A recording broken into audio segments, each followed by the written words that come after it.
Fala cervejeiros, cervejeiras e aos futuros cervejeiros e cervejeiras, muito bem-vindos a mais um vídeo aqui do YouTube da Serva Catarinense. A gente está quase lá no finalzinho da nossa série, já passamos por todo o processo de equipamentos, de dia de braçagem, fermentação, maturação, invase. Esse vídeo aqui a gente vai falar um pouquinho mais a fundo sobre o priming, que a gente já deu uma pincelada no vídeo passado, e vai também comentar um pouco sobre carbonatação forçada, tá? Então priming já demos uma boa pincelada no vídeo passado, então aqui vamos dar um pouquinho mais de foco em carbonatação forçada, tá?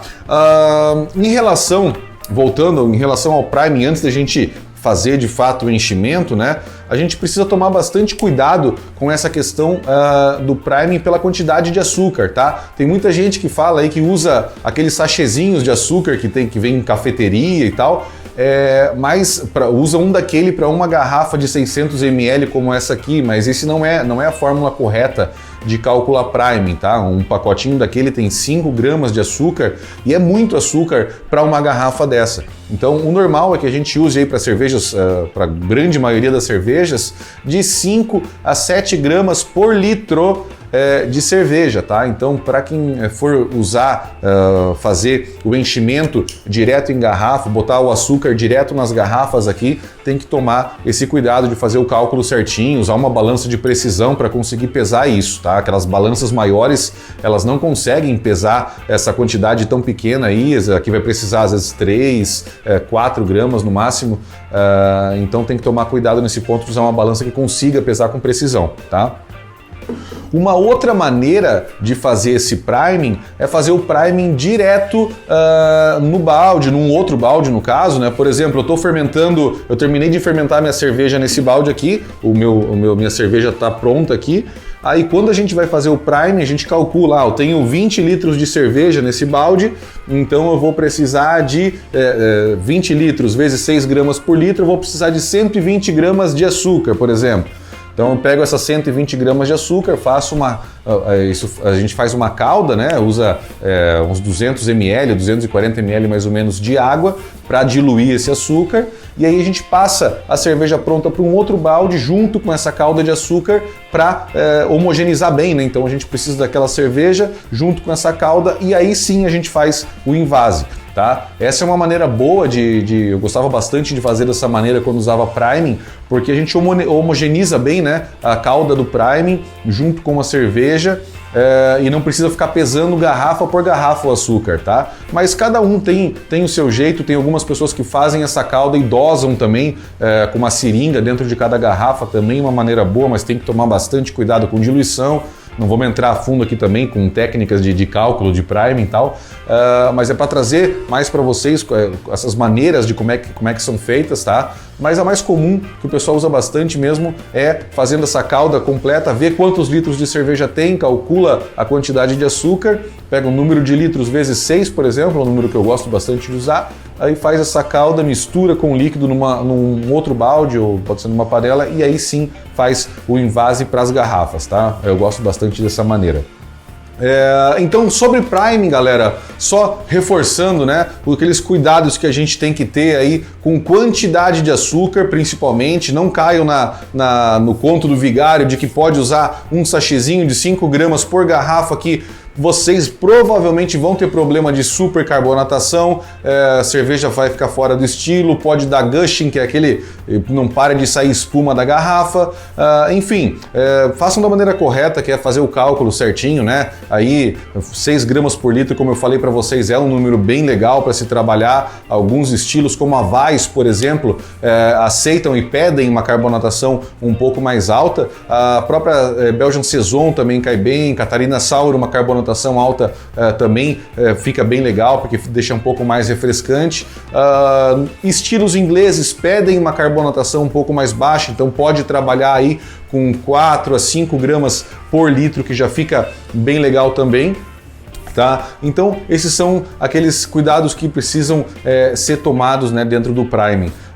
Em relação ao açúcar, né, eu comentei que basicamente qualquer açúcar pode ser usado, mas o mais comum é usar o açúcar refinado e o açúcar cristal para fazer o priming, tá? Dá para usar o açúcar demerara, por exemplo, o açúcar mascavo, só que eles são açúcares que já são um pouco mais escuros, então eles podem trazer um pouquinho de cor, né? Então a calda pode ficar um pouco mais escura e acabar impactando na cerveja final. Então por isso que normalmente a gente prefere dar preferência ao açúcar cristal ou refinado, que a gente fica com uma calda praticamente incolor e não tem impacto na cerveja. Tá? Tem algumas outras formas um pouco mais avançadas de fazer priming, que é usando o próprio mosto da cerveja, que é um método que chama Speise, que é um método alemão, mas também é um assunto bem longo, aí precisa de um estudo um pouco com mais calma, de formas de calcular esse priming. E uma outra opção que bastante gente pergunta é como fazer também com o mel, né? O mel ele é praticamente inteiro fermentável, então a levedura consome praticamente todo o açúcar ali daquele mel. Mas também tem que dar uma olhada nas fichas técnicas do mel para ver quanto de açúcar ele tem para fazer o cálculo necessário. Sempre lembrando, né, que a gente quer ali em torno de 6 gramas por litro, dependendo do estilo, um pouco mais, um pouco menos, mas não passando muito disso. Um outro ponto importante que muita gente não leva em consideração é que a gente já tem também um pouco de CO2 que fica no líquido lá durante a fermentação.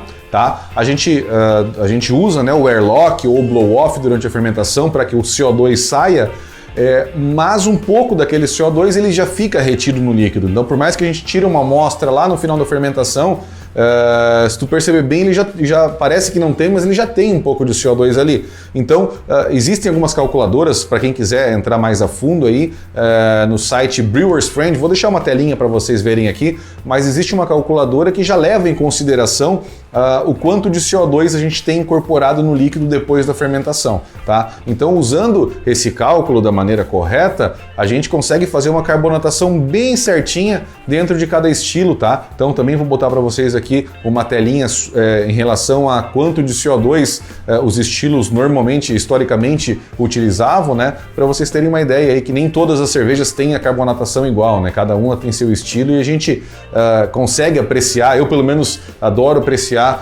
uma cerveja dentro do estilo dela, com a carbonatação adequada e tal, e vocês também vão perceber que é bem legal se a gente atua dessa forma aí, tá? Eu vou deixar para vocês na tela aqui.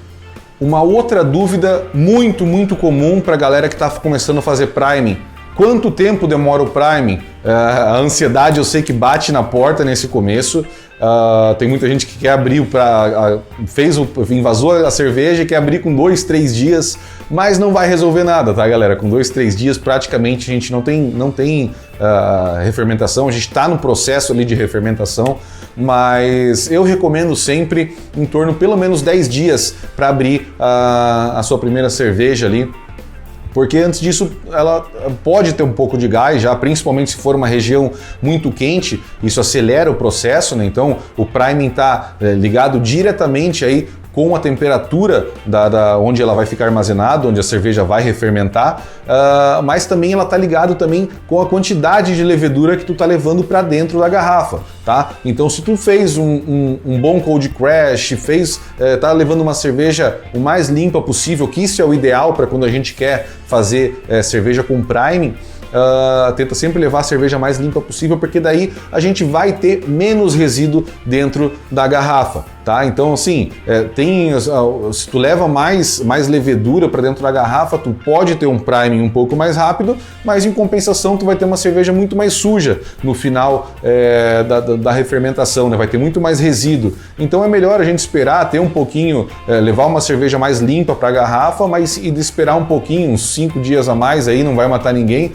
e tu tem uma cerveja mais limpa lá no final. Tá?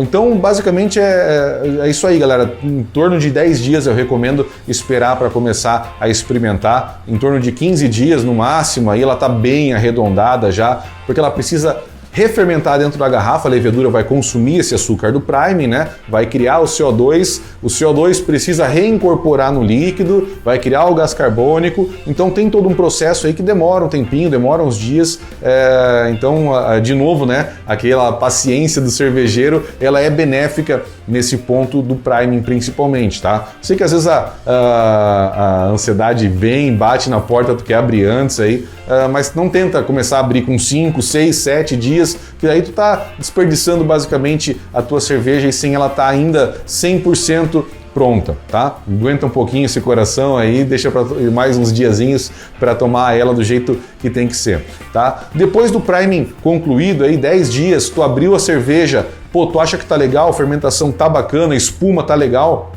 aí a minha recomendação é que leve tudo para a geladeira, tá? Principalmente depois de 15 dias aí que aí tu tem certeza que tá tudo certinho, tudo pronto, manda tudo para a geladeira, que na geladeira o armazenamento a gente vai conseguir manter uma cerveja mais fresca, com uma oxidação muito mais lenta, a gente vai ter oxidação no priming, mesmo com todo o cuidado do mundo, a gente vai ter problema de oxidação, então a gente consegue retardar um pouco isso, mantendo elas a frio, né, depois que passa o processo de carbonatação na garrafa, então isso ajuda bastante. Tá? Tem um manômetro de garrafa que é muito legal, eu não tenho aqui, mas é um manômetro que vai em cima das garrafas de vidro, tu encaixa, rosqueia e ele vai te dar a pressão, então a gente consegue ir acompanhando exatamente quanto de gás tem dentro da cerveja e isso também ajuda bastante, a gente vê a hora que estabiliza, a hora que terminou a refermentação, então aí a gente já sabe basicamente que o lote inteiro está pronto, a refermentação está pronta e ela já pode ir para a geladeira para gelar e ser degustada. Outro ponto importante que a galera pergunta muito, né, quais as vantagens da carbonatação forçada em relação ao priming? O priming, por mais que a gente queira, por mais que a gente faça um ótimo cold crash, use gelatina para levar, a cerveja pode estar indo limpíssima, clarificada para fazer o priming, mas ela vai gerar resíduo no fundo da garrafa, porque ela vai refermentar e essa refermentação gera resíduo.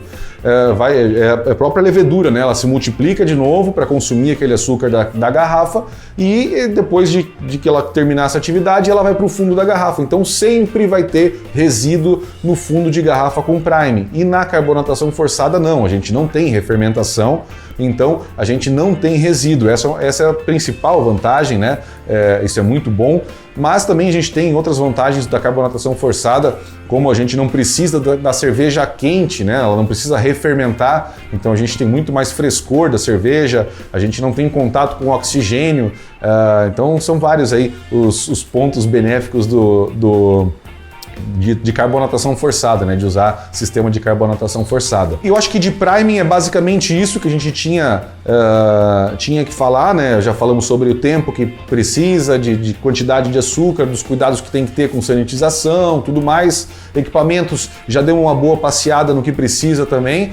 E agora vamos falar um pouquinho sobre carbonatação forçada, que é o sonho de todo cervejeiro quando começa. Eu demorei um tempinho para comprar meu equipamento de carbonatação forçada e de fato é um divisor de águas na vida do cervejeiro e é muito, muito bom, tá? Então, basicamente, o que a gente precisa aí para começar um kit de carbonatação forçada, tá? Vamos ver, eu deixei aqui do lado, quero ver se vocês vão conseguir ver.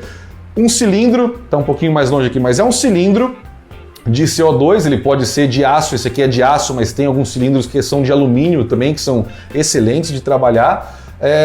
A gente precisa também de um regulador de pressão, tá? Aqui eu tenho um regulador de 2 vias, onde aqui a gente controla, né, individualmente cada saída, a pressão que a gente vai utilizar. Isso aqui é imprescindível, a gente não pode ter um sistema de carbonatação forçada sem um regulador de pressão, porque a pressão que tem interna dentro do cilindro grande é muito alta, então a gente sempre tem que usar os reguladores. E aí depois a gente vai ter, né, enfim, a gente pode ter barril, pode ter post-mix. Aqui eu tenho um post-mix, já está judiadinho, está até sem as válvulas que eu tirei para manutenção, mas esse aqui é um modelo que é post-mix, ele é de aço inox, tá? Ele funciona muito bem, gosto muito desses modelos. E a gente tem também os kegs, né, que são os barris. Aqui, deixa eu pegar um aqui para vocês verem, tá pesadinho. Então esse aqui é um barril, né, com válvula S, então ele fica, já botei adaptadores para ball lock, então esse é basicamente o outro modelo que a gente tem. Com essas válvulas aqui a gente tem também aqueles barris PET que estão sendo vendidos, que é para uso único, né, descartável, mas o post mix e o barril são as duas maiores formas, né, de a gente usar a carbonatação forçada. A gente tem também esses modelinhos de iKeg, essa aqui é uma marca, né, iKeg, mas tem vários importadores já importando desses modelinhos de barris que são com uma válvula um pouquinho menor, então tem que comprar a cabeça aqui, né, um modelinho aqui da válvula que é um pouquinho diferente, mas é bem legal porque ele tem volumes menores, né, então tem de 3 litros, 5 litros, 10 litros, então para quando a gente quer levar, às vezes para um evento, para uma festinha, para um churrasco, esse modelo aqui fica bem legal, tá? Outra coisa legal que dá para fazer com carbonatação forçada é usar aqueles growlers PETs, tipo, principalmente esses maiores de 2 litros assim, para usar com carbonator, tá? Que é essa pecinha aqui, esse modelinho de peça. Ele fica, a gente coloca, enche de cerveja, né? Pode colocar aqui e carbonatar a cerveja diretamente dentro de um growlerzinho. Então a gente tem 2 litros de cerveja carbonatada aqui na hora e dá para levar para um evento. Se quiser plugar uma torneirinha, piquenique aqui para extrair, também dá, fica legal, tá? Então são mais algumas opções, cara. Com o sistema de carbonatação forçada tem essa série de vantagens que eu falei para vocês, né? Que a gente não precisa, então não precisa refermentar a cerveja. A gente usa o CO2 do cilindro para carbonatar a cerveja. Então se a gente faz um bowl cold crash, ele tá com uma cerveja limpa no barril, é só colocar gás para dentro e a gente tem a cerveja pronta. Aí questão de 1, 2 dias a gente consegue já ter a cerveja carbonatada e pronto para consumo. Então é mais rápido, né, o processo. A gente não precisa esperar aqueles 15 dias, 10 dias de refermentação. Com 2 dias aqui a gente já consegue tomar cerveja sem resíduo, sem nada, e fica bem bacana o nível, né? Sem contar todas essas possibilidades que eu falei para vocês, né? Post mix de 10, 20 litros, barris de 30, 50, iKegs de 5, de 10, tem uma série de opções já no mercado aí vindo para sistema de carbonatação forçada.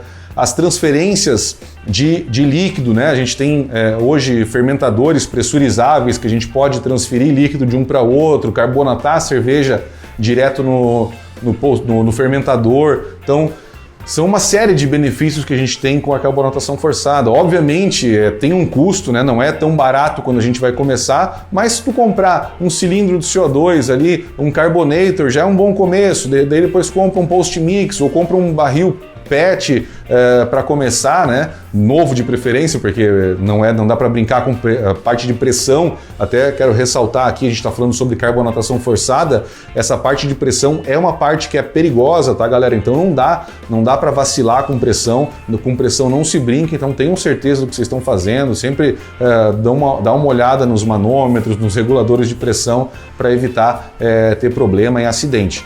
Tá? Mas a gente tem essa série de benefícios que a carbonatação forçada dá pra gente.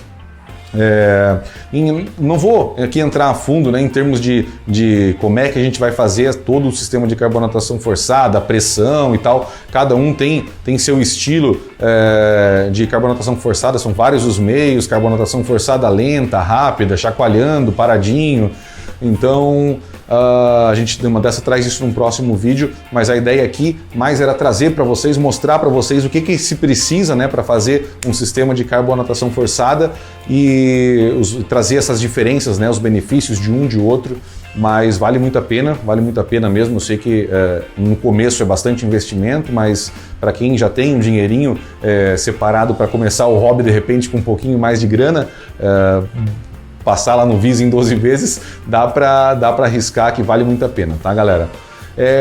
E no mais é isso, acho que esse vídeo era para justamente trazer um pouco mais, aprofundar um pouco mais o priming mesmo e trazer essa parte de carbonatação para vocês. No próximo vídeo a gente vai dar os últimos toquezinhos aí sobre degustação, tudo mais, falar um pouquinho sobre a serva, sobre levar cervejas para avaliação, que vale muito a pena.